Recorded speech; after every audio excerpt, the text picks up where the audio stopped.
Hello, everybody, and welcome to the CoSM Podcast. My name is Tyler James Berger, and I am sitting here with Allyson Grey. We're going to get a little bit of a sneak peek on one of her latest in-progress works. Allyson, how are you doing? Tyler, it's so great to be here with you in the studio. Mm-hmm.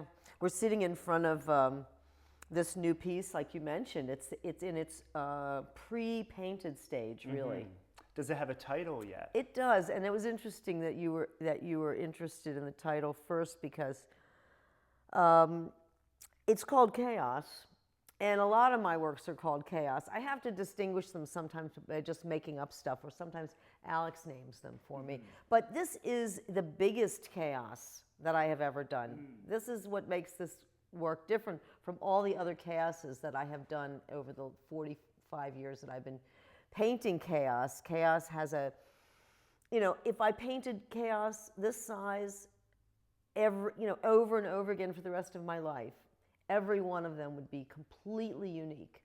And I actually did dozens and dozens of them, over the years in many, many ways. Chaos, order, and secret writing are the essentialized worldview that characterizes my art, my oeuvre, they say. The egg of my work is chaos, order, and secret writing, and this is what chaos looks like in its early stages. Now, what made you decide to make a piece like this at this scale with chaos as opposed to order? What was the impetus to make this piece? I have not done a piece like this. It's a 48-inch chaos, the largest wood panel oil chaos that I've ever done. Now, I did do a 30-foot watercolor chaos for a bank, like in the early 80s. Did this bank, and it was just this vast piece of paper. They had to create a whole thing. But I've never done an oil painting that's 48 inches, and I hadn't done a chaos piece for some time. I've been really focusing in on order a lot over the recent years, just putting my life in order, I think, and putting my world in order and having CoSM unfold. There's a certain order in everything, right? Well, I'm ready. I'm ready for chaos now. To precede this drawing and to prepare for it, I actually did 3 chaos watercolors just recently. I can show them to you. But these, this one is penciled in. The pencil is now there. It's all there. And so the next step that I do is I map it out in 6 colors. The 3 primary colors, red, yellow, and blue, and then the 3 secondary colors, the green, orange, and purple. So I have the 6 colors, and I get my watercolor kit out. You see, this is the Rolls Royce of watercolor kits right here, with the Mercedes-Benz of pens, of brushes, the Sable brush, the Winsor Newton Series 7 000 brush that I always use. And anyway, so I mark them. And you're mapping it out with dots first. That's right, so because I know where they should go. Like, I make certain rules. Yeah. And they're, you don't have to know them to enjoy my work, but I think we all do this to some degree. We have a parameter of, like, what are we going to paint? How do we vision it? How does it look in our mind? What is the right way for it to look? Well, anyway, we envision it, and that, to me, that inexpressible something that makes it uniquely my vision, that makes it like this is right, whereas somebody else doing it would be wrong, and would obviously be wrong. Alex has tried to paint for me a little bit, and it doesn't look the same. You can really see that it's the hand, the eye, but anyway, making certain choices have invisible rules. And one of the things you talk about, making a scene of chaos. Chaos implies a certain amount of randomness. That's right. But you don't apply chaotic techniques to creating this. You have something that you've talked about called planned randomness. Can you talk about that technique a little bit more, and how you make a piece like this look random in a very methodic way? Well, but in order to tell you that, I have to first say, if you come over here and you see this square of squares, I don't know if TJ can get in close enough, but the square of squares, there's 100 square units. Everything on here is made up of 100 square units. And some of them are like hiding underneath, and some of them are just peeking out over the side because there's only a few of them, but you get the sense that everything in this world has a system. It's made of cells. It has particles, and it has waves. And the wave is the spectrum. And in this case, one of the rules that I made, for instance, is that the center line, the spine of my diagonal, flow is going to be yellow in this painting. It isn't like that in all paintings. I make that rule. And so sometimes my center one is orange, and there's blue at either end. But anyway, once you do that, you've created a kind of a flow. It's very subtle, though, and not many people might notice Yeah, it. I'm noticing all the yellow dots go corner to across the corner. center. Now, I've do they decided that. point to a certain direction? Yes.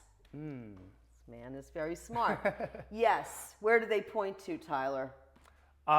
What's going on here? Let's see.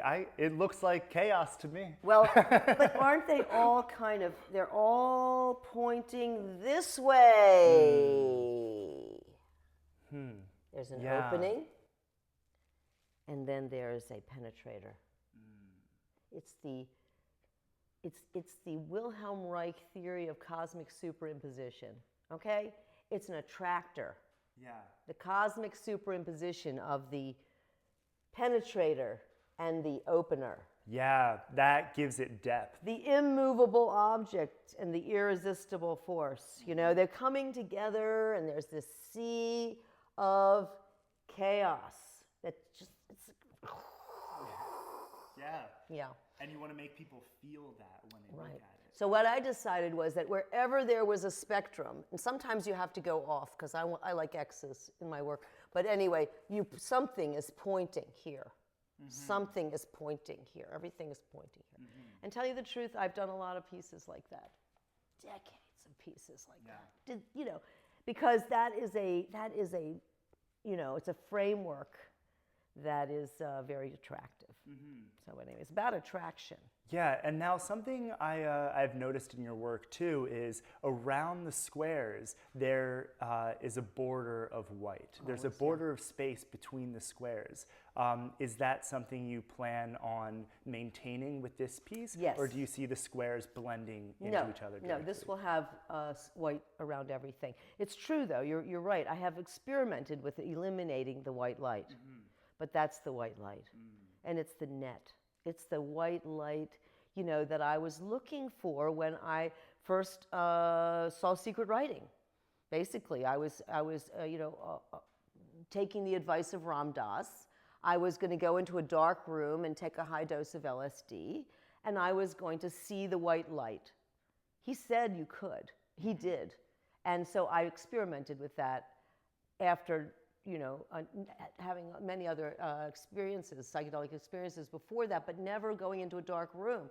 That was in 1971. I never thought of doing that. Yeah. I'd go out in the quad and sit and watch people, But I just didn't go in a dark room. Well, that Decided sounded to go inwards, that right? was the Be Here Now book. Yeah. And it was the introduction to the book, really. It changed my work and my mind.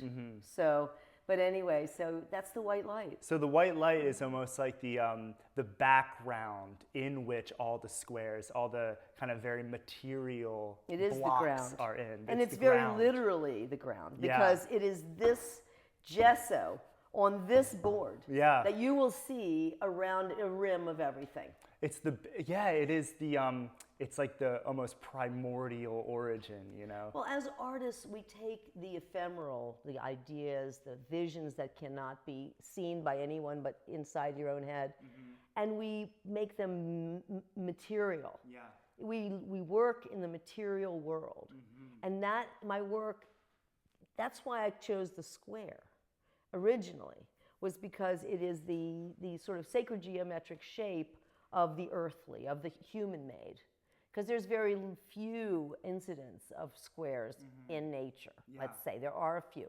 the lobster eye, and I think the bee eye has a gridded configuration rather than say no, the bee is a hexagon for sure. Yeah, why not?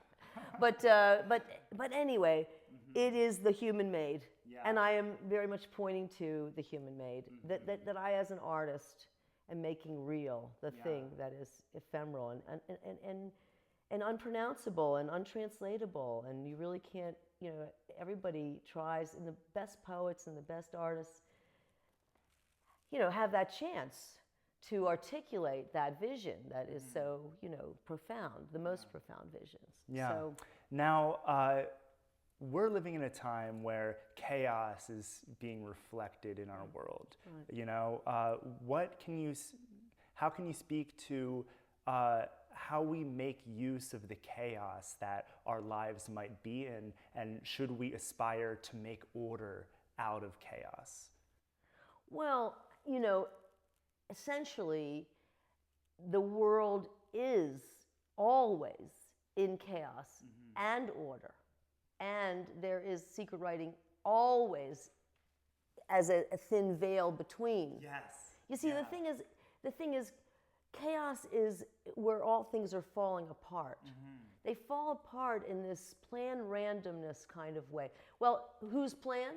God's plan, okay? But since I'm the God of this painting, it's my plan. Yeah. So how do I plan my randomness? Yeah. If you really want something to look random and you want it to look chaotic and you're a painter, there's a lot of different ways you can do it. I mean, Jackson Pollock threw paint, but he decided where to throw the paint, didn't he? And what color to dip it in, and what size brush to use, and how to flick it or throw it. He made he's the God of that painting. And so, the God of this painting has to have certain rules. And that's really what I was talking about. You just have certain rules. So you have like the 100 square units. And when they break apart, which is what the natural thing is about chaos, is that everything in our universe, in the material world, everything, me, you, this chair, it's all falling apart in this beautiful way. And it's sometimes really beautiful way, like when all the leaves fall off and they all turn colors and everything, and then everything is so bare. There's something beautiful about it too, though. And so chaos seems to be almost like the natural order of things. It almost seems like it's the natural order. It's the of things because there is order in chaos. Yeah. So that's why I'm showing, because we know that in our bodies we have systems, if they're working or are they broken. They're flowing. They're made of cells. They're made of systems. They all have their own uses. Some of them are hanging together. Some of them are flying off. But it seems to me that, like you mentioned before, secret writing is the veil between chaos and order. Yes. And I kind of look at that secret writing as being representative of the role of consciousness in the universe. It seems to me that the role of consciousness is to make order out of chaos, to bring chaos through that membrane of consciousness and make habitable order. I would only add to that in the work that I'm doing, the secret writing is the manifestation. It's the language of creative expression. It's the way our thoughts, inner things that no one else can see but us, become things that people can see, is through symbols. This painting is a symbol, and everything on it is a symbol. The square is a symbol of, the colors are, the everything's a symbol. And why? Because human species, and probably animals too, are meaning-making machines. We look at everything with judgment, and we carry with us our memories, and then we make judgments about, what is that? Is that my grandma's hair, or is that a witch? You know what I mean? It's kind of like you make a judgment on like everything, everywhere you go, in order to get through this world. So that is a secret writing. It's a secret language, because yours is unique, because it comes through the filters that you developed through your life, up to now, which are unique to mine, say. So that makes your secret writing unique to you. And Yours is a talent, and it is a parkour. It's like, it's like, your style. Yeah. So, but anyway, it's ephemeral and it's untranslatable, and that's why my work is untranslatable. The secret writing, the secret language is untranslatable. I have the piece Realms of the Unpronounceable that you'll see in Entheon, and you have the piece Nameless Presence, which is also, it's more chaos related than order related. It's a chaos series, Nameless Presence. So with chaos being such a natural order of things, we shouldn't panic when things go into chaos, because it's something that we can use to kind of, it's something we can utilize and harness. Yes. So what is some advice you can give to people in terms of handling the chaos that we're experiencing right now? Well, aren't we taking that chaos, many of us anyway, I am, and making it into order? We're looking at this as a time. Like, this is a time. This is going to go on, and it's going to be a time. What do we want to make out of this time? History tells us that the plague will end. That's just, it tells us that. And then where do we want to be then? And it gives you this sort of arc. First of all, you want to live through it. So there is a certain amount of stress in that. And but then there's this feeling that you could actually make use of this time, especially with the sequestration and the social distancing, and not going, not doing, not so much doing, more inner doing. I mean, everything that I'm doing right now is so transformative for me. I have many practices that I've done for years, but never every day. I meditate 4 or 5 times a week. Never every day. Now every day.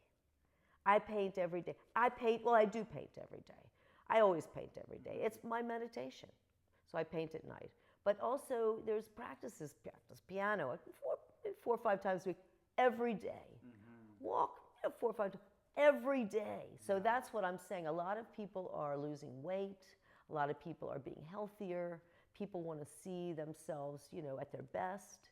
So if you're not feeling that way, if you're feeling depressed, and this is really getting you down, look at the practices that you could incorporate into your life, just a little more structure.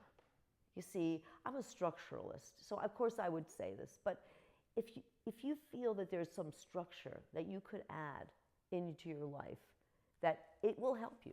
I'm telling you. There's a saying, when your life's not working, clean out your drawers.